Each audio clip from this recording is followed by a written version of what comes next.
सभी दर्शक श्रोता मावली के चरणों को मैं पखारता हूँ, पूजन करता हूँ, तिलक लगाता हूँ विजय का। विजय पताका फहरने वाली है, भाग्य चमकने वाला है, दुर्भाग्य का अंत होने वाला, उसकी होली होने वाली। गजानन का लाल मणि जहाँ चमकेगा वहाँ दुर्भाग्य का पतन हो जाएगा। गजानन की भट्टी में सभी दुर्भाग्य जलेंगे। उनकी लीलाएं आप सुन रहे हो। 20वें अध्याय की कथा चल रही है, 21 अध्याय है कुल, और बहुत अच्छी तिथि आ रही है, बहुत पावन तिथि आ रही है। माघ के शुक्ल सप्तमी आ रही है, मंगलवार के दिन। इस दिन गणेश जी का उद्यापन करना 21 दूरवा से। ओम गजानन नमो नमः, श्री गजानन नमो नमः, जय गजानन नमो नमः, गुरु गजानन नमो नमः। इन मंत्रों का जाप करके 21 बार दूरवा अर्पित करना उनको। स्नान ध्यान कराना, जो भी आप पूजा पाठ में करते हो। पूजा पाठ की विधि ज़्यादा, जितनी सादी पूजा पाठ होती है उतने ही भगवान प्रसन्न होते हैं। हे बेटा बेटियों, और 21 मोदक बना लेना और गजानन महाराज का पूजन करना। और उस दिन विशेष रूप से भोग में बेसन, रोटी, चटनी, हरी मिर्च, प्याज का भोग गजानन महाराज को अवश्य लगाना। पिछली कथाएं सुन लीजिए, मैंने मणि करके लिखा हूं। 21 मणि की कथाएं आप सुन लीजिए, और जब 21 मणि की कथाएं आप सुन लेंगे तो आप उसका उद्यापन करेंगे। अगर यह उद्यापन आपको नहीं मिल पा रहा इस स्थिति में, तो जब भी शुक्ल पक्ष में चतुर्थी आती, चंद्रोदय रहता है, भाग्य जब उदग्र होने वाले रहते हैं, वह बहुत अच्छी पावन तिथि है। उस तिथि में आप उद्यापन जरूर करना। और उद्यापन के दिन जो मैंने बताया हूँ विधि, उसी मणि का नाम देकर मैंने उद्यापन की विधि भी बताया। और जिन्होंने वो मणि वाली कथाएं नहीं सुनी है, तो मैंने मौखिक विश्लेषण किया हूं, लेकिन वीडियो अधिक। जो भी सुना हो आपने, शुक्ल पक्ष की सप्तमी, माघ का महीना चल रहा है, उनका प्रगट उत्सव है। वो अन्न से हो, जूठा अन्न जहां फेंका जाता वहां उनकी उत्पत्ति हुई। हे बेटा बेटू, ध्यान पूर्वक कथा सुनो। पिछली कथा में आपने जाना था कि गजानन महाराज ने अपने भक्त को किस तरह नदी में डूबने से बचाया था। माधव मार्तंड जोशी, जो गजानन महाराज का अनन्य भक्त था, उसने बाढ़ में जब बैल तैरने लगे तो लगाम जो है गजानन महाराज के नाम के हाथ, गजानन महाराज के नाम से छोड़ दी, मारो या बचाओ। लेकिन गजानन ने, इस नर्मदा के चतुर्भुज ने, लाल गणपति ने ऐसी भी लीला की, अपने चारों हाथों से उस गाड़ी को ऊपर करके अपने मंदिर आने का रास्ता दिखा दिया। जो इस कथा को पढ़ेगा उसके पूर्व जन्म के सभी कष्ट कट जाएंगे। इसलिए ध्यान पूर्वक सभी कथाएं सुनिए और आने वाली कथाएं देखिए। खाम गांव का डॉक्टर राजा राम, पिछली कथा आपको मालूम है। जब उसे पैर में नासूर हो गया, बाल तोड़ हो गया, बड़ा रूप ले लिया उसने, और स्वयं सामुदायिक अस्पताल का डॉक्टर, सबसे बड़ा डॉक्टर,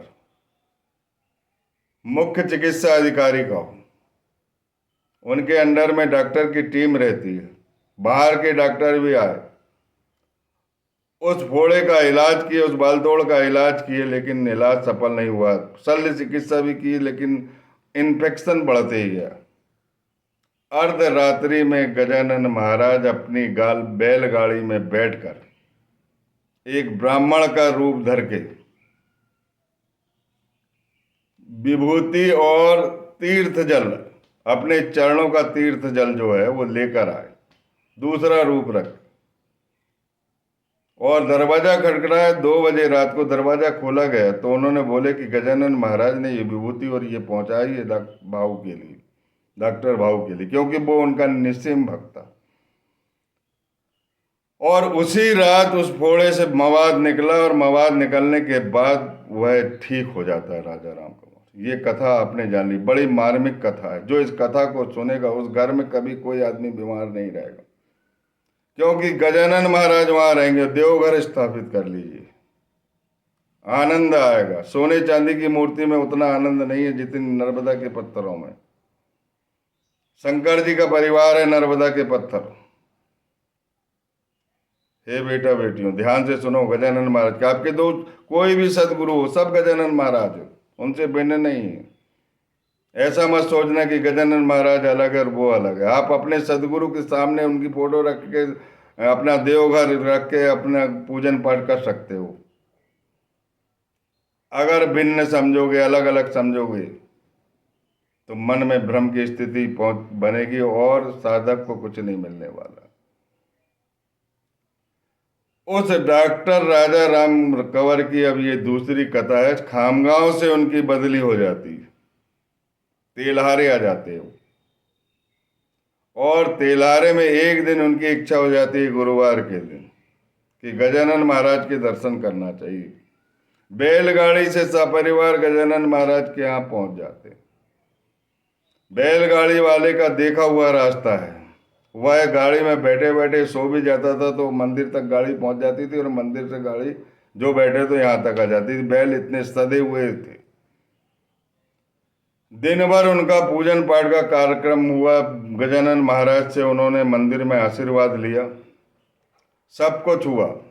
दिन भर वो रहे और रात को बाड़ा भाऊ से बोलने लगे कि मैं अब जाना चाहता हूँ क्योंकि मुझे काम बहुत है। तब बाड़ा भाऊ ने बोले कि रात्रि में पूजन पाठ के बाद, आरती के बाद प्रसाद लेके जाइए। आज तक तुम बिना प्रसाद के नहीं गए, इसलिए मेरी आपसे विनती है कि आप प्रसाद लेके ही जाएं। लेकिन वो मानने वाले नहीं थे, उनको काम की बड़ी चिंता थी और उन्होंने बोले कि फिर कभी देखा जाएगा, लेकिन आज मैं नहीं रुक पाऊंगा। तब फिर बड़ा भाऊ ने बोले कि आज कोई व्यतिपात है, कोई संकट की घड़ी है, इसीलिए गजानन महाराज मेरे मुख से बुलवा रहे हैं और ना जाओ, अच्छा रहेगा। हमेशा प्रसाद लेके जाते थे, आज बिना प्रसाद के जा रहे हो। और सदगुरु का प्रसाद लेके ही जाना चाहिए। हे बेटा बेटी, ध्यान रखना। रास्ते में कहीं जा रहे हैं आप, कहीं आरती हो रही तो वहां रुक जाओ, प्रसाद लेके जाओ वहां मंदिर का। कोई संकट कटने वाला है रास्ते में, अगर बिल्ली रास्ता काटती, लोग कहते हैं कि बिल्ली ने रास्ता काट दिया, इसका जरूर कोई ना कोई तथ्यांश है। परमात्मा आपको सचेत करता है, संकेत देता है कि कोई संकट है, रुक जाइए, रुकना चाहिए। राम रमापति कर दन लेहु, खेचहु चाप मिटाऊ संदेह, कह दो सारे संदेह मिट जाते। थोड़ी देर रुकने में आपका वो संकट कट जाता। इन सब बातों को ध्यान में रखना था उनको कि बाड़ा भाऊ क्या बोल रहे हैं। डॉक्टर राजा राम कंवर को इस बात का ध्यान रखना था। और डॉक्टर राजा राम कंवर जो है वो गजानन महाराज का निस्सीम भक्त है, इसलिए बाड़ा भाऊ से ये सब कहलवा रहे थे। उन पर कोई संकट जरूर मंडरा रहा था, लेकिन स्पष्ट नहीं कर पा रहे थे। उन्होंने फिर भी यहाँ तक बोले कि आज कोई व्यतिपात है, कोई संकट है, शुभ मुहूर्त नहीं है, आप मत जाओ, प्रसाद लेके ही जाना। लेकिन डॉक्टर राजा राम कंवर ने भोजन वोजन किए और चले गए। बैलगाड़ी कली, बैलगाड़ी वाला, बैलगाड़ी अपनी बैलगाड़ी जो लेके आए थे उसी बैलगाड़ी में, और शाम का वक्त था, रात अंधेरी थी, कुछ दिखाई नहीं दे रहा था। सेगांव की सीमा से निकले ही थे और गाड़ी एक घने जंगल में जाकर खड़ी हो गई। कुछ नहीं दिखाई दे रहा था। राजा राम कंवर ने, डॉक्टर ने उस गाड़ी वाहन को बोला कि आप रोज आते जाते हो, आपका देखा हुआ रास्ता है, और ये यहाँ गाड़ी क्यों खड़ी हो गई। तब वो गाड़ी से उतर कर देखता है कि डॉक्टर साहब ये समझ में नहीं आ रहा है कि ये ऐसी स्थिति कैसी बनी। हमेशा मैं आता जाता हूँ, कभी ऐसा नहीं होता, और कभी बैलों को रास्ता भी नहीं बताता, वो अपने मन से जाते हैं। लेकिन ये रात का घना अंधेरा, और ये गाड़ी यहाँ पर आकर खड़ी हो रही है, आगे नहीं बढ़ रही है। पता नहीं, ऐसा लगता है कि अपन रास्ता भूल गए। तब डॉक्टर उन्हें बहुत डांटता है, बोले तुम शराब पी के गाड़ी चलाते, झूठ बोल रहे हो, तमाम तरह की बातें उनसे करते। और वो सुनता रहता, उसकी आंख से बेचारे के आंसू बहते रहते। और गजानन महाराज का वो ध्यान करता है कि हे गजानन महाराज, ये कैसा हुआ, और ये हम कहाँ आके खड़े हैं। अभी थोड़ी देर हुए निकलने के लिए और ये अंधेरा छा गया, हमको कुछ दिखाई नहीं दे रहा है, सुनसान है। जैसे अमावस्या की रात रहती ऐसी सुनसानी रात थी, कुछ नहीं दिखाई दे रहा था। शायद कृष्ण पक्ष चल रहा होगा। दोनों तरफ बबूर की झाड़ी और किरमिर की आवाज आ रही थी, जीव जंतु की और वन्य पशुओं की भी आवाज आ रही थी। डरावना वातावरण बन गया। और वो जो प्राकृतिक दिखाई दे रहा था, उस बैलगाड़ी वाले को बड़ा आश्चर्य हुआ कि इस तरह का कुछ नहीं, आगे तालाब पानी पानी दिखाई दे रहा है। तब राजा राम कंवर ने, उसको याद आई कि आज हमसे गलती हुई है, भोजन प्रसाद लेके नहीं आए, ये सचमुच गजानन महाराज की लीला है। और वो गजानन महाराज की याद करने लगा, उसी प्रकार की याद किया जब उसे पैर में फोड़ा हुआ था और गजानन महाराज ने उनकी आकर सहायता की थी। उस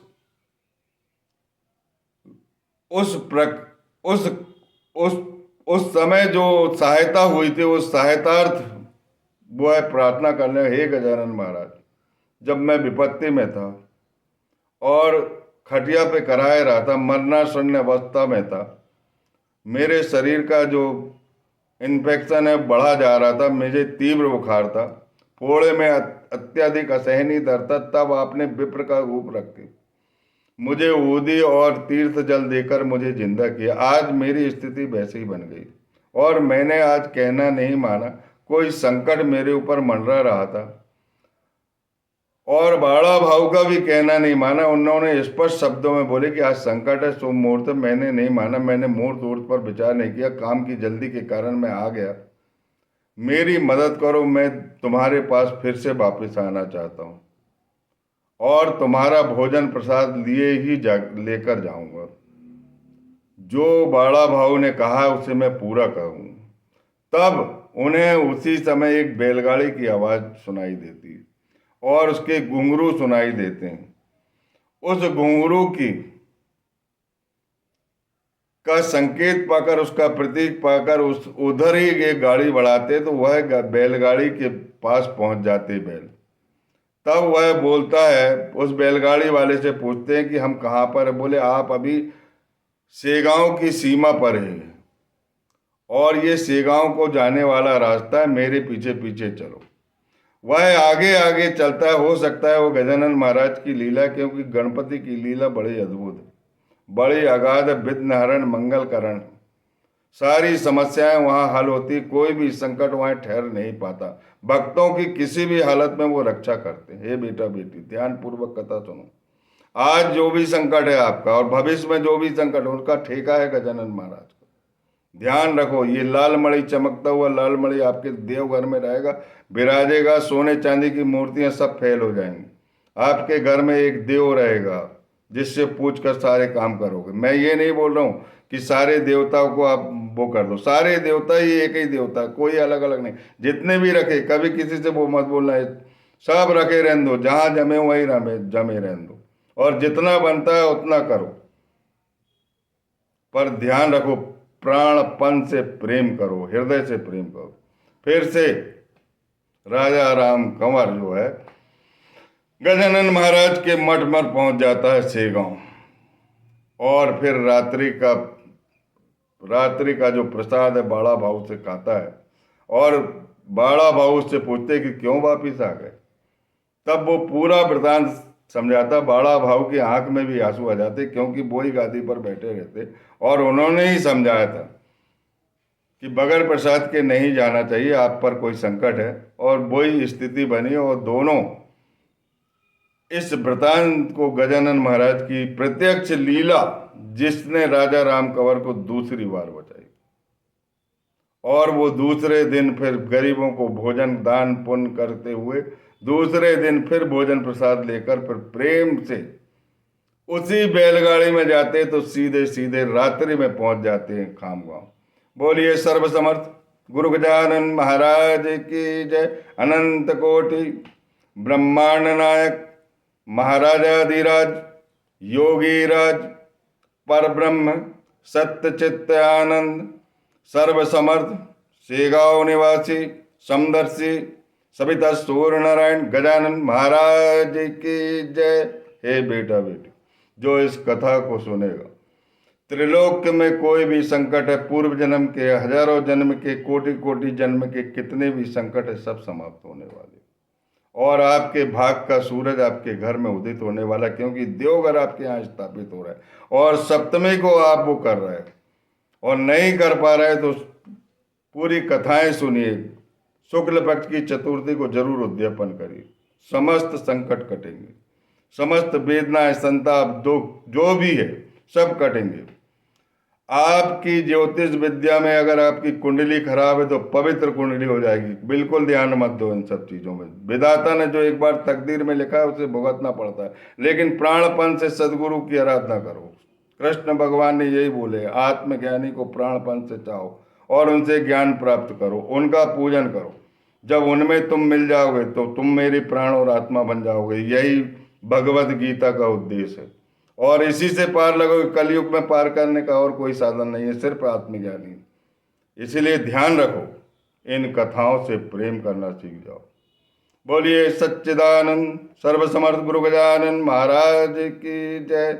अब अगले अध्याय में एक कथा और है, फिर 21वें अध्याय में थोड़े बहुत चमत्कार है और एक अध्याय से 20 अध्याय तक की जो सार्थक है अनुक्रमणी, वो आप जानते ही हो। उसका ध्यान में रख के 21वां जो मणि है उसको सुनकर आप उद्यापन सप्तमी के दिन कर सकते हैं और नहीं हो पाता तो चतुर्थी के दिन, गणेश चतुर्थी जब भी आती है शुक्ल पक्ष में, उसमें उद्यापन करिए और ये कथाएं सुनते रहिए और बार बार उद्यापन, बार बार कथाओं का सुनना चालू कर दीजिए। सब कुछ नष्ट, सब कुछ दूर होने वाला, आपके जीवन में सुख की वर्षा होगी, आप वैकुंठ में रहोगे, कोई परेशानी नहीं आने वाली है। बोलिए गुरु गजानन महाराज की जय।